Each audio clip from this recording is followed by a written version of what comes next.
Too long have I been wallowing in lethargic depression, but in the wake of fucked up streamers getting away with crimes, natalist creeps demanding poor people breed like rabbits, and now the Femcels ramping up their efforts to enslave men, I finally am willing to take the time to put out more video essays again. I remember about 10 years ago, men going their own way being the laughing stock for being associated with a number of guys online and in real life, to a lesser extent, who looked at the gynocentric society's oppression of men by default and opting to avoid interpersonal relationships or sex motivated by self-preservation. I remember seeing neo-Nazis frothing at the mouth over it because they insisted that these men were all white or mostly white and will kill off the white race, but not offering themselves up as sacrifices to Russian roulette, alimony edition. Then there were the cringe blue pillars who insisted no women would notice or care about a small number of men opting out of the dating pool in the wake of simps being out in force. Well, if social media is to be believed, MGTOW's predictions finally came true. MGTOW labeled YouTube accounts were always saying things like, "Men are walking away and women will be crawling back to us," despite supposed to being a survival strategy, but it's anyone can join. What are you gonna do? At the time, these claims did seem ludicrous because there were so many male simps out there who have no self-preservation or self-respect. Guys who'd stick their dicks into anyone, guys who don't look out for red flags in women. He thought, there were red flags that he acknowledged, but he thought he was making the right decision. But at the end, now he's got to deal with No. He said that very clearly. He wasn't thinking. Right. Red flags all over the place. And the woman's dad said, don't marry her. She's selfish. She's born on the coldest day of the year. He was not thinking. Right. Right, because this is an important distinction, because my point is, as I said, if you're looking for a needle in a haystack, know the difference between the needle and the hay. And that's why I keep saying there's very efficient ways to find out if someone you're living with is quality or not. Guys who think with their dicks instead of their brains, guys who use dating apps and dating sites, which are full of scammers, sleazeballs, and entitled women, all while in a society that discriminates against men in the workplace, in courts of law, and white trash being absurdly gynocentric. It's one thing when MGTOW accounts say, "Men are walking away." Stop ignoring me, ignoring you! Kind of way. But when you have large numbers of women complaining they can't find a man who will put up with their bullshit, that's a positive sign we're making some headway. Unfortunately, because MGTOW is a survival strategy to avoid female criminals, said femoid criminals are resorting to theft and blackmail against potential victims in order to coerce them into a non-consensual relationship with them. That I am seeing on TikTok, there are girls going into Midtown during the week and stealing Finance Bros salads for lunch. And then looking their name up from the salad order on LinkedIn and then messaging them through there and being like, "Hey, oh my god, so sorry, I grabbed your salad. Like, let me just make it up to you and buy you a new one." And that's how they're like sliding in, which honestly, smart. Why are we stealing men's salads? Like, why can't they just come up to us at a bar? Like, why is it getting to this point?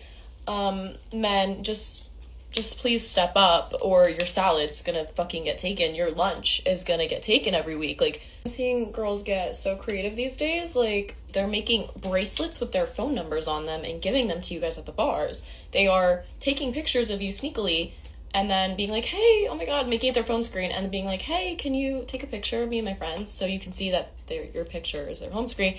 All just different ways to try to talk to you guys because you guys don't come up to us in New York City. And it's crazy. Like, I know there's so many beautiful women. Like, just go up to one of them. Buy them a drink. You guys have money. You live in the city. You can buy a drink. Stop being cheapos. While I'm not the biggest fan of Finance Bros, this post and women who do this kind of shit disgust me. If we switched the sexes around, these thieves would be promptly arrested and universally condemned on the internet. Except for maybe a few incel websites, but you know how they are. I feel like my viewpoints on this are probably the most. I think these are the most balanced viewpoints to have. Weird interactions like stealing salads, yeah, but stealing no. Stealing a salad is very different. So when a man approaches a woman and tries to pursue her, in a way that makes her uncomfortable, that's very different than a woman doing it to a man. And the reason why is because men are bigger, stronger, and faster than women. So there's this implied amount of physical like dominance that exists. And so like that's really the big difference. Like you can't compare the two things. Like it's like the old Chris Rock joke. You know, every guy has a funny story about a girl that's a crazy girlfriend. Why do no girls have stories about crazy boyfriends? Well, because they're dead. But TikTok is a female supremacist propaganda mill run by the People's Republic of China with the mission objective of destroying the West. So, these femoids get away with it. I could make this video a 2-hour-long diatribe complaining about all the ways I'm facing sex discrimination right now. But since I don't have the time for that right now, or I just don't feel like doing that right now, I'm just going to focus on a solution. And I do know a solution to the Femcel criminal problem.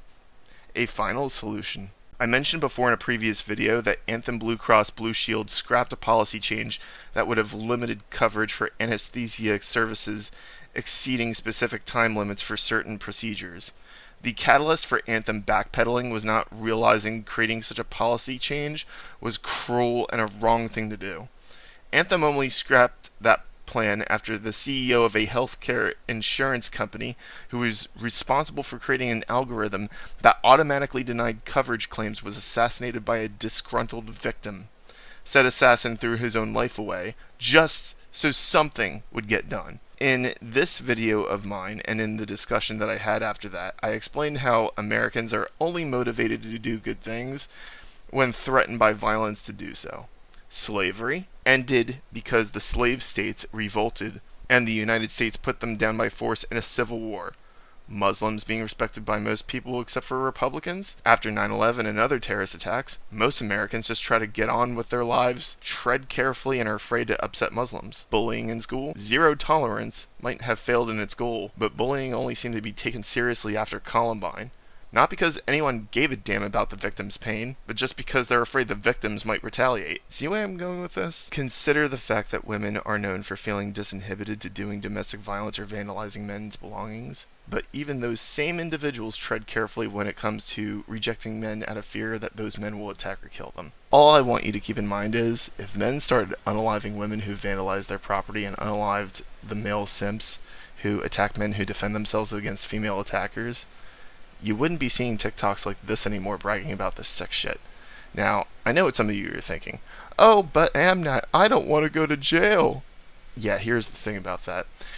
The government's not going to do shit to help you. Police will never show up on time to the scene of a crime. A lot of judges are simps who will rule against you by default for being male. And you're putting up with being on the receiving end of crime all so that way you can live another day, so that way you can endure even more abuse. If instead of living 100 years as a sheep, enough men to choose to live just one day as a lion and create tangible consequences for women stealing from them or vandalizing their property, women would stop doing that for the same reason many women fear directly rejecting men they either aren't interested in or are unsure about. John Oliver mentioned there's only 3 quotes from Dr. Martin Luther King Jr. that white people like. So allow me to introduce you to one of the quotes of Martin Luther King Jr. That white people don't like so much.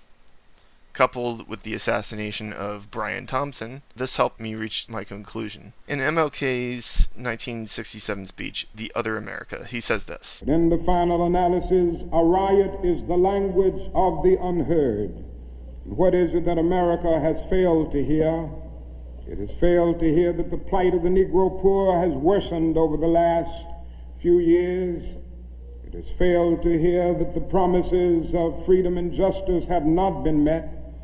And it has failed to hear that large segments of white society are more concerned about tranquility and the status quo than about justice, equality, and humanity. Is it possible that my son might have been indifferent towards the killers? Is it possible he might have looked the other way when they were being bullied? Sure, that's possible. That could be said of a lot of people.